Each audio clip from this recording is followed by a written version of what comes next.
आज की क्लास में आप सभी का बहुत बहुत स्वागत है। आइए देखते हैं आज का प्रैक्टिस सेट जो आधारित है हिंदी साहित्य का इतिहास शुक्ल जी पर। आइए देखते हैं पहला क्वेश्चन। प्रेम के ऐसे सुंदर उद्गार इनके सवैयों में निकले कि जनसाधारण प्रेम या श्रृंगार संबंधी कवित्व सवैयों को ही रसखान कहने लगे। कथन किसका है बताना है। पहला है डॉक्टर नगेंद्र, दूसरा है बच्चन सिंह, तीसरा है शुक्ल जी और चौथा है राम कुमार वर्मा। यहाँ पर बताना है राइट आंसर क्या होगा।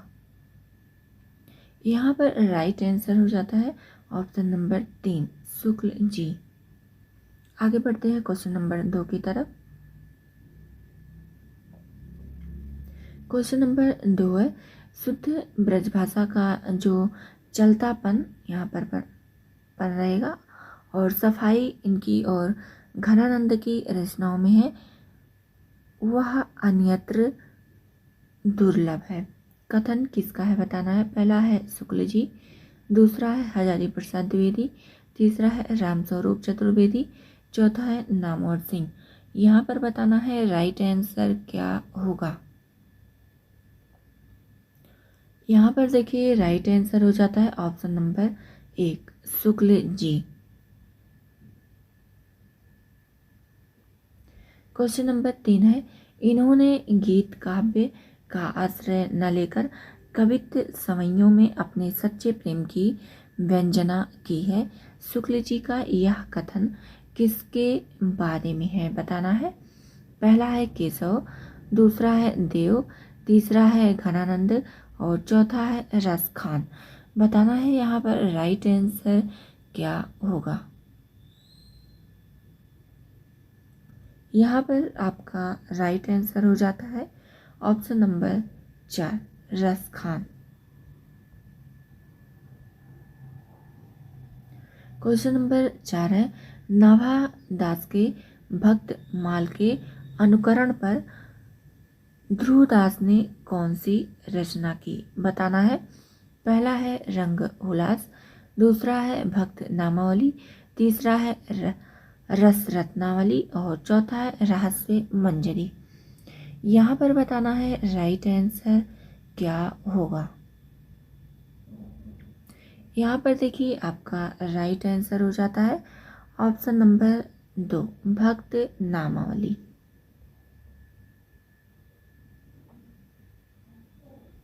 क्वेश्चन नंबर 5 है ध्रुवदास की रचना है बताना है। पहला है नेह मंजरी, दूसरा है रहस्य मंजरी, तीसरा है सुख मंजरी और चौथा है आनंद दशा विनोद, पांचवा है उपर्युक्त सभी। यहाँ पर बताना है राइट आंसर क्या होगा।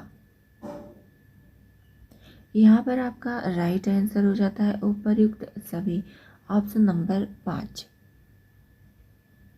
आगे बढ़ते हैं क्वेश्चन नंबर 6 की तरफ। क्वेश्चन नंबर 6 है निम्नलिखित में से ध्रुवदास की रचना नहीं है बताना है। पहला है रंग विनोद, दूसरा है रंग हुलास, तीसरा है मानरस लीला और चौथा है प्रेम वाटिका। यहाँ पर बताना है राइट आंसर क्या होगा। यहाँ पर देखिए आपका राइट आंसर हो जाता है ऑप्शन नंबर 4 प्रेम वाटिका। ये जो है रसखान जी की रचना है। आगे देखते हैं क्वेश्चन नंबर 7 है निम्नलिखित में से कौन सी रचना ध्रुवदास की है। पहला है भक्त नामावली, दूसरा है सभा मंडली, तीसरा है रसानंद लीला और चौथा है आनंद लता। बताना है राइट आंसर क्या होगा।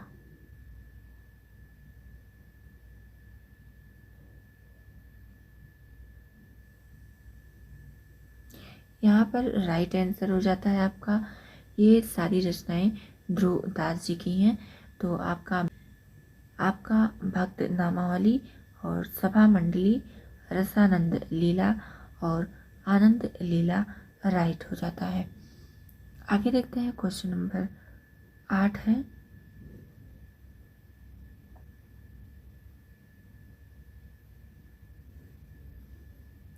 ये कृष्ण भक्ति कवि हमारे साहित्य में प्रेम माधुर्य का जो सुधा स्रोत बहा गए हैं, इसके प्रभाव से हमारे कार्यक्षेत्र में सरसता और प्रफुल्लता बराबर बनी रहेगी।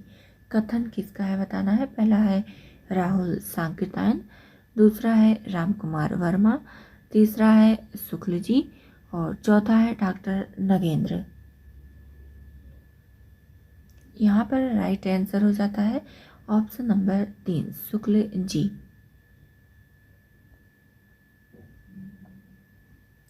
क्वेश्चन नंबर 9 है दुखवाद की छाया आकर भी टिकने ना पाएगी, इन भक्तों का हमारे साहित्य पर बड़ा भारी उपकार है। कथन किसका है बताना है। पहला है शुक्ल जी, दूसरा है डॉक्टर नगेंद्र, तीसरा है बच्चन सिंह और चौथा है राम कुमार वर्मा। यहाँ पर राइट आंसर हो जाता है ऑप्शन नंबर 1 शुक्ल जी।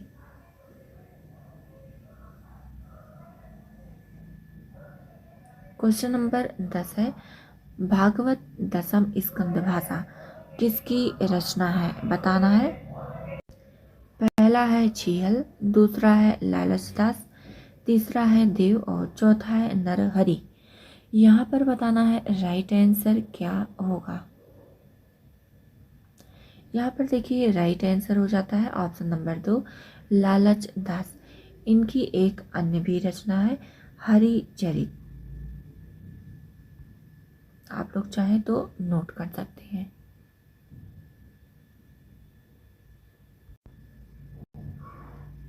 आगे देखते हैं क्वेश्चन नंबर 11। हित तरंगड़ी किसकी रचना है बताना है। पहला है छीयल, दूसरा है कृपाराम, तीसरा है महापात्र नरहरि बंदीजन और चौथा है आलम। यहाँ पर राइट आंसर बताना है क्या होगा। यहाँ पर देखिए राइट आंसर हो जाता है ऑप्शन नंबर 2 कृपाराम।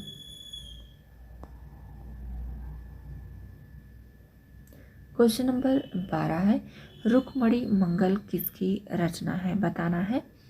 पहला है नरोत्तम दास, दूसरा है आलम, तीसरा है महापात्र नरहरि बंदीजन, चौथा है कृपाराम। राइट आंसर हो जाता है आपका ऑप्शन नंबर 3 महापात्र नरहरिजन। इनकी अन्य रचना भी है, एक है छप्पय नीत और दूसरी रचना है कवित्त संग्रह। आप लोग नोट कर सकते हैं।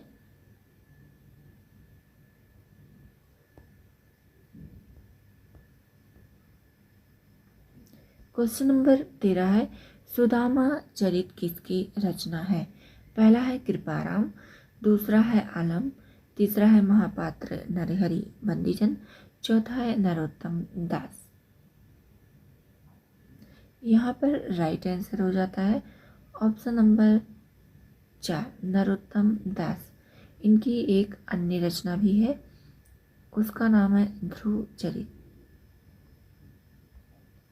ये जो है एक खंड काव्य है।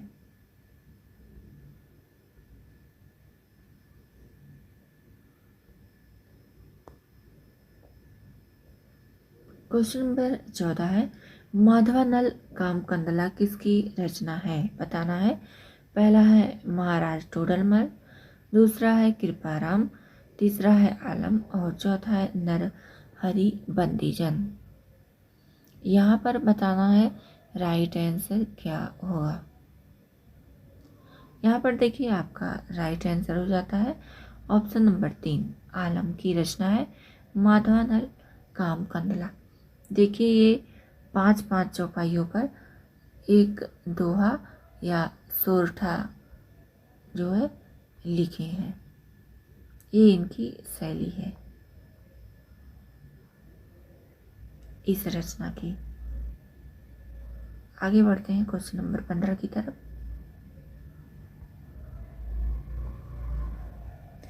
क्वेश्चन नंबर 15 है, निम्नलिखित में से कौन फारसी में तौसनी नाम से कविता करता था? बताना है। पहला है बलभद्र मिश्र, दूसरा है मनोहर कवि, तीसरा है बलभद्र राव, चौथा है आलम। देखिए यहाँ पर राइट आंसर हो जाता है ऑप्शन नंबर 2, मनोहर कवि।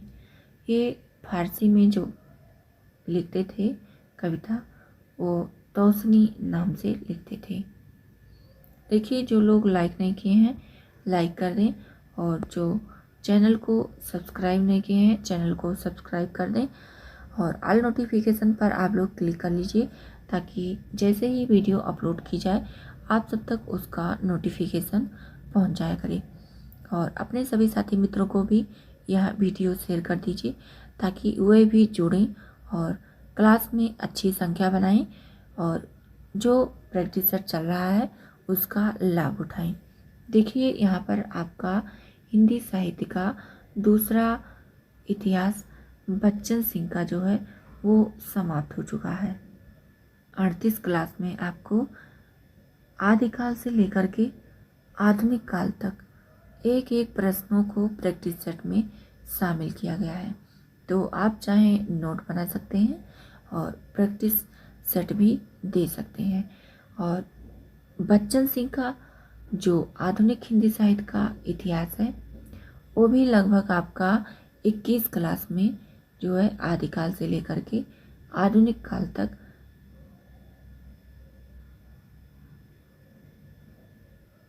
समाप्त हो चुका है। तो आप चाहे तो नोट बना सकते हैं और चाहे तो प्रैक्टिस सेट देख सकते हैं, अपना आकलन कर सकते हैं कि कितना आपने तैयार किया है और कितना आपका जो है नहीं तैयार है। आज की क्लास आप सबको कैसी लगी कमेंट करके ज़रूर बताइएगा। मिलते हैं अगली नई क्लास में। आज की क्लास बस यहीं तक।